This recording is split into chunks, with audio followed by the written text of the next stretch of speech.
इते आम मामले जो जिक्र कयूं था त हैदराबाद में कानून के शागिर्द अशफाक शर जो फ्लैट में टंगियल लाश अचण वारे वाक़े की जांच में का अगभराई नाहे थी सकी। पुलिस मुख़्तलिफ़ रुखन में जांच शुरू करण बजाय हाणे पोस्टमार्टम रिपोर्ट के इंतजार में वेठल है, जॾहिं त शागिर्द की टंगियल लाश की वीडियो वायरल थियण बाद सोशल मीडिया ते केतराई सवाल बि जनम वठी रहा आहिनि। वारसन भी शागिर्द के आपघात वारे तासुर के रद्द कंदे खेस क़त्ल करण जो शक ज़ाहिर किया है। अशफाक शर की लाश की पोस्टमार्टम रिपोर्ट तैयार थी वही है। इम्कान ज़ाहिर किया वियो है त अॼु इहा रिपोर्ट पुलिस हवाले कई वेंदी।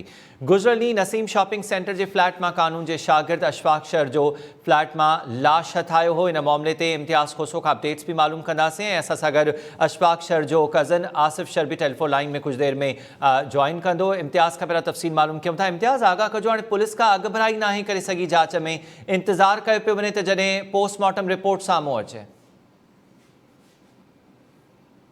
बाद जे नसीम शॉपिंग सेंटर में एक ॾींहुं अॻु कानून के शागिर्द जो फाओ खाधल लाश मिलियो हो। शागिर्द अशफाक शर पुट मुश्ताक शर बाबत शुरुआती तौर पुलिस जणायो तो न मुबैना तौर आपघात करे पंहिंजी ज़िंदगी जो अंत साधो है। इब्तिदाई तौर ते ॿुधाए वञे तो पुलिस इन मामले में लापरवाही जो मुज़ाहिरो कयो, छाकाणि त पुलिस के इतलाह फराहम कयो वियो त शागिर्द अंदर कमरे में बंद है, मुमकिन है त उन आपघात किया है या कंहिं उनके क़त्ल किया है। पर उन बावजूद पुलिस ॿुधाए वञे त 3 खां 4 कलाक बाद में उन फ्लैट ते पहुची हुई।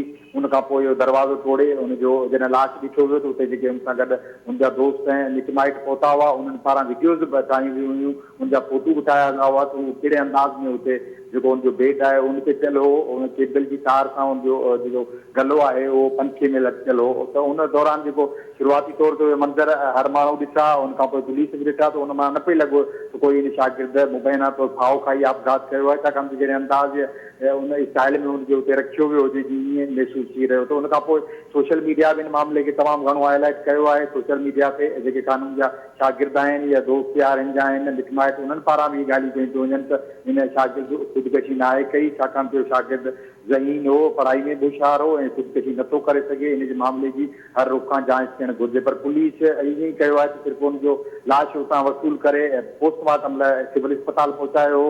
उनजो जेको भाउ आहे इम्तियाज़ शर उहो बि पहुतो, इनजो वालिद आहे मुश्ताक शर, उन बाबत ॿुधाए वञे तो उहो बि उते सिविल अस्पताल जो जेको मेडिको लीगल शोबो आहे उते पहुतो। उन्हनि पारां जेके वीडियोज़ ॾिठियूं हुयूं फोटो, उनमें इन्हनि ख़दशो ज़ाहिर कयो त उन्हनि खे ख़दशो आहे त उनजे पुट खे जेको आहे मुबैना तौर क़त्ल करे इन मामले के ख़ुदकशी जो रंग ॾियण लाइ इन अंदाज़ में उनजी जेका बाडी है उहा उते रखी वई है तो जीअं माण्हू खे लॻे तो उन ख़ुदकशी कई है। 14 साल जो शागिर्द है, कानून में हिते नीचाराम जेको कैंपस है यूनिवर्सिटी जो उते पढ़ाई कंदो हो। इन सां गॾु ॿुधाए पियो वञे त इन फ्लैट नंबर ब्लॉक नंबर 17 में काइम जेके फ्लैट आहिनि 45 उते 2 कमरा आहिनि। उन 3 कमरनि में ॿिया हिन जा दोस्त बि उते इन सां रिहाइश पज़ीर हुआ, पर काल बदकिस्मती सां हिन जो हिकु दोस्त बि उते इन इलाइक़े में मौजूदु न हो। वारसनि पारां हिन खे बार बार फोन कया पे विया, फोन अटेंड न करण खां पोइ उन्हनि पंहिंजे ॿियो जेको हिते मिटमाइट उन्हनि जो रिहाइश पज़ीर इम्तियाज़ अशफाक इन फ्लैट में अकेलो रहंदो, उनजो को रूममेट न हो। इम्तियाज़ आवाज़ पहुचे पियो अवां ताईं? जी इम्तियाज़ आगाह कजो, पुलिस छा ॿुधायो आहे त अशफाक इन फ्लैट में अकेलो रहंदो हुयो, उन सां गॾु ॿियो को न रहंदो, उनजो को रूममेट न हुयो? इन जेको अशफाक के रूम अलाट थियल हो अमीर, उन बाबत असांखे ॿुधाए पियो वञे त इन रूम में उहो अकेलो रहंदो, पर इन जेको फ्लैट आहे 45 इन में ॿुधाए पियो वञे त 3 रूम आहिनि, 3 ॿिया दोस्त जेके आहिनि उहे ॿाहिरि पंहिंजे रूम में अलॻि हिन सां गॾु ई रिहाइश पज़ीर हुआ। टोटल 4 दोस्त आहिनि जेके हिते काफ़ी अर्से खां इन फ्लैट में रिहाइश पज़ीर हुआ।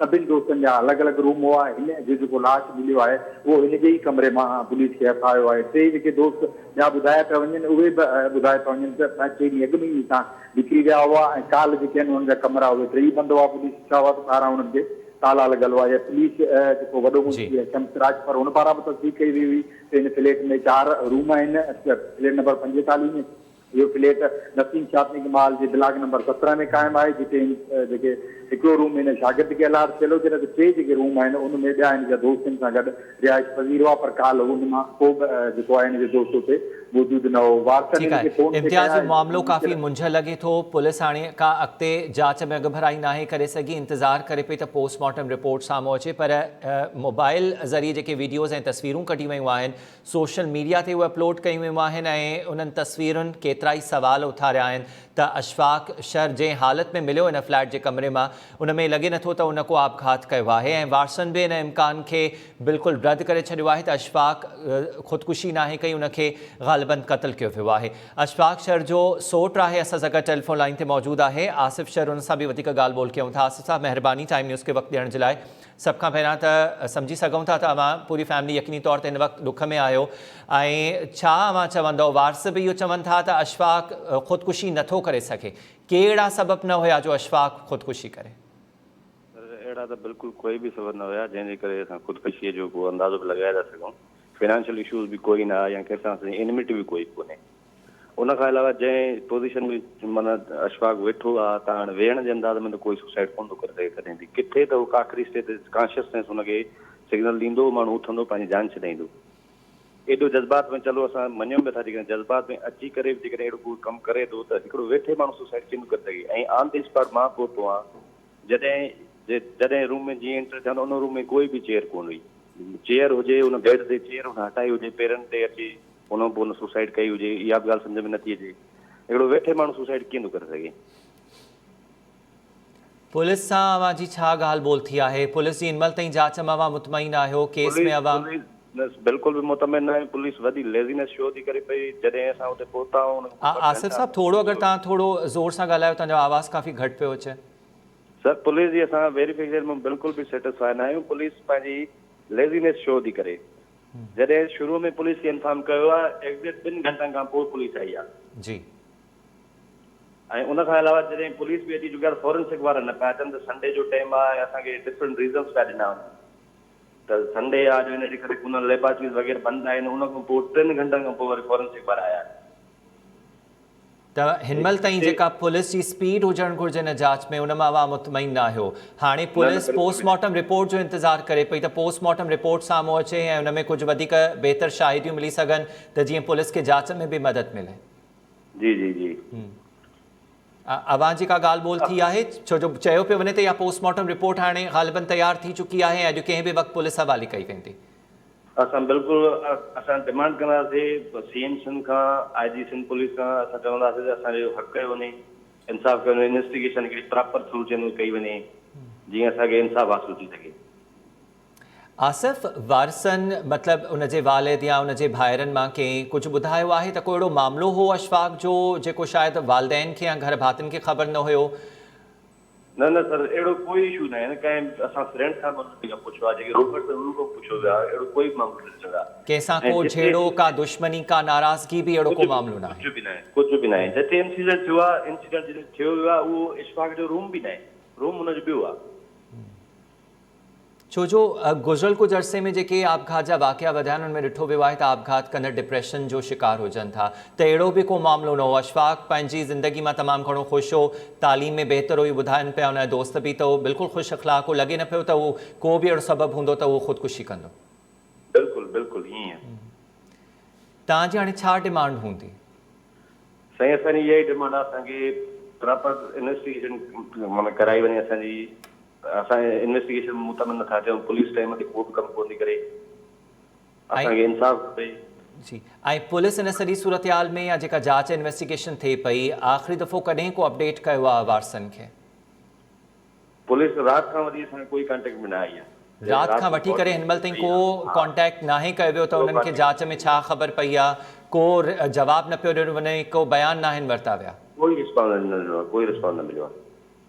SSP हैदराबाद सां अवांजो राब्तो थियो आहे? बिल्कुलु बि न थियो आहे। असां राब्ते करण जी कोशिशि कई आहे पर असां राब्तो न कयो वियो आहे। अवां केस कहिड़े थाणे ते दाख़िल करायो आहे? साईं पोस्टमार्टम अञा जॾहिं हुननि चयो आहे असांखे तव्हां डेड बॉडी खणी वञो, उन खां पोइ असां कंदासीं। असां उहो जॾहिं ॻोठ पुॼे असां ठरी मिरवा जाऊं त उन हिसाब सां अॼु असांजी असां दाख़िल कई वेंदी। अच्छा, थोरो ॿीहर ॿुधाइजो, डेड बॉडी अवां जे हवाले कई वई आहे? हा, उहा असां ॻोठ तदवीन कराए छॾी आहे, अॼु FIR दाख़िल कई वेंदी। बाक़ी कासवाबाद थाणे में केस दाख़िल करायो वियो आहे। अवां इहो ॿुधायो पिया त SSP सां तव्हांजो अञा कोई राब्तो न पियो थिए, उन तरफ़ां बि कोई कॉन्टेक्ट नाहे कयो वियो, ऐं या मजमूई जेका सॼी सूरत हाल आहे जे सुस्त रफ़्तारी सां जांच हले पई, उन मां अवां मुतमइन न पिया नज़र अचो। जी जी जी तव्हां सां गॾु ई मौजूदु रहो। इम्तियाज़ बि असां सां गॾु आहिनि। इम्तियाज़, कहिड़े वक़्तु अॼु इहा पोस्टमार्टम रिपोर्ट जेका आहे उहा पुलिस खे मिली वेंदी? पहिरीं असांजी मेडिको लीगल शोबे जे ज़रियनि सां ॻाल्हि ॿोल थी हुई, उन्हनि पारां तस्दीक कई हुई त उन्हनि राति देरि सां, छाकाणि त 10:30-11 वॻे जो टाइम ॿुधायो पंहिंजे दोस्त सां हिन जो पोस्टमार्टम शागिर्द जो मुकमल थियो। उन खां पोइ उनजो मड़ जेको आहे वारसनि हवाले कयो वियो ऐं वारस जेके आहिनि उहो मड़ पाण सां गॾु खणाया विया। उन खां पोइ इहा पोस्टमार्टम रिपोर्ट ठाहिणी हुई। अॼु सुबुह जो जीअं ई मेडिको लीगल शोबे जा अमलदार हुते पहुता आहिनि त उन्हनि पारां शुरूआती पोस्टमार्टम रिपोर्ट तयारु कई वई आहे ऐं जीअं ई हाणे जेको जांच ऑफिसर आहे हिन केस जेको ॾिसंदो, नसीम नगर थाणे जो केस आयो, उहो हिते मेडिको लीगल शोबे सां राब्तो कंदो ऐं उनखे उहा शुरूआती पोस्टमार्टम रिपोर्ट फराहम कई वेंदी। शुरूआती पोस्टमार्टम रिपोर्ट बाबति ज़रियनि तस्दीक कई आहे त उनजा जेके मुख़्तलिफ़ बाडी जा अजुज़ा आहिनि उहे उन्हनि कढी मुख़्तलिफ़ लेबार्टरियुनि मां उमाणिया आहिनि त जीअं समूरी सूरत हाल बाबति तस्दीक थी सघे त उनजे मौत जा कारण छा आहिनि। शुरूआती तौर ते जेको उनजी वादी जे अंदाज़ में स्टाइल में पियल हुई, उन बाबति ई जेका आहे उन्हनि पोस्टमार्टम रिपोर्ट पधरी कई आहे। उहा अॼु पुलिस खे मिलंदी। उन खां पोइ पुलिस हिन मामले जी अॻु भराई कंदी। कुझु देरि पहिरीं नसीम नगर थाणे जी पुलिस सां वधंदी ॻाल्हि थी, उन पुलिस बि तस्दीक कई हुई त उन्हनि खे अॼु शुरूआती पोस्टमार्टम रिपोर्ट मिलणी आहे। उन खां पोइ बाज़ाब्ता तौर हिन मामले जी जांच कंदा। जेके वारस आहिनि उहे बि उन्हनि खे राब्तो चई विया हुआ त उहे अॼु तदवीन खां पोइ हिननि सां ॿीहर राब्तो कंदा ऐं उन खां पोइ हिन मामले जी जेका जांच आहे उहा शुरू कई वेंदी। हैदराबाद में छाकाणि त SSP साजिद आमिर सदोज़ई मोकल ते रवानो थियो आहे। उन खां पोइ इहा 4 ॼाणे SSP हेडक्वार्टर अनिल हैदर मनास वटि आहे त अनिल हैदर मनास बि जेको आहिनि मामले ते हुते आहिनि मुतासिर शागिर्द वारे मामले ते का बि अञा पुछा ॻाछा न आहे कई पुलिस खां। गॾोगॾु ताजिब आहे त DIG पीर मोहम्मद शाह नंढो जेको मसइलो हुजे थो हैदराबाद में आपघात जे हवाले सां या ॿिया जेके मामला हुजनि था उन में बि नोटिस वठंदो वञे थो, पर हिन वाक़े खे 24 कलाक गुज़री विया आहिनि। अञा ताईं DIG जे तर्जुमान पारां हिकु प्रेस रिलीज़ जारी न आहे कई न ई हिन मामले जी कंहिं जांच जो हुकुम ॾिनो वियो आहे। त इन ते जेके हैदराबाद में आला पुलिस अमलदार जा सरबराह आहिनि उन्हनि जे लाइ जेको वॾो सुवाल आहे, छाकाणि त कानून जो शागिर्द आहे, उन पंहिंजी तालीम हासिल ते कई, उन दौरान उनजो मुबैना आपघात वारो मामिलो थियो आहे ऐं माण्हुनि उनजे वारसनि बि क़त्ल जो शक ज़ाहिर करे छॾियो आहे। गॾोगॾु सोशल मीडिया जा जेके उनजी वीडियो सोशल मीडिया ते वायरल थियूं आहिनि, फोटू आहिनि, उन मां बि लॻे थो त उन आपघात न आहे कयो, पर उन बावजूदि हैदराबाद जा जेके आला पुलिस अमलदार आहिनि उहे समूरी सूरत हाल ते 24 कलाकनि खां बिल्कुलु ख़ामोश आहिनि। इम्तियाज़, ऐं इहा ई शिकायत वारिस बि कनि पिया त पुलिस उन्हनि सां राब्ते में न आहे, उन्हनि खे कंहिं बि थींदड़ अॻु भराई खां आगाह न पियो कयो वञे। टाइम न्यूज़ जी टीम तरफ़ां बि DIG हैदराबाद पीर मोहम्मद शाह ऐं SSP हेडक्वार्टर्स अनिल हैदर सां राब्तो कयो वियो, पर उन्हनि तरफ़ां बि को जवाबु नाहे ॾिनो वियो, जॾहिं त SSP हैदराबाद मोकल ते आहे। अञा ताईं पुलिस तर्जुमान तरफ़ां कंहिं क़िस्म जी का प्रेस रिलीज़ जारी नाहे कई वई। पुलिस हाणे पोस्टमार्टम रिपोर्ट जो इंतज़ारु करे पई, उन खां पोइ इन जी का FIR दाख़िल थींदी ऐं इन में वधीक का अॻु भराई थी सघंदी। इम्तियाज़, महिरबानी अवां अपडेट कयो। ऐं अशफाक शर जो सोट आसिफ शर बि असां सां गॾु टेलीफोन लाइन ते मौजूदु हो। वारसनि जो चवणो त उहे मुतमइन न आहिनि, सुस्त रफ़्तारी सां जेका हिन मामले जी जांच हले पई। आगाह कयो मां त कानून जे शागिर्द अशफाक शर जो नसीम नगर सेंटर मां फ्लैट मां टंगियल हालत में लाश हथ आयो ऐं मुबैना इहो आपघात वारो मामलो आहे। शागिर्द जे वारसनि दोस्तनि जो इहो चवणु आहे त जंहिं हालत में अशफाक शर जो टंगियल लाश मिलियो आहे, लॻे नथो त उनखे उन आपघात कयो आहे, बल्कि क़त्ल जो शक ज़ाहिर कयो पियो वञे। अशफाक शर जे लाश जी पोस्टमार्टम रिपोर्ट तयारु थी वई आहे, जेका अॼु कंहिं बि वक़्तु पुलिस हवाले कई वेंदी। गुज़िरियल ॾींहुं नसीम शॉपिंग सेंटर जे फ्लैट मां कानून जे शागिर्द अशफाक शर जो लाश हथ आयो हो। संदसि दोस्तनि, घर भातियुनि, वारसनि तरफ़ां इन इम्कान खे रद्द कयो वियो आहे त अशफाक आपघात नथो करे सघे, उनखे मुमकिना तौरु क़त्ल कयो वियो आहे।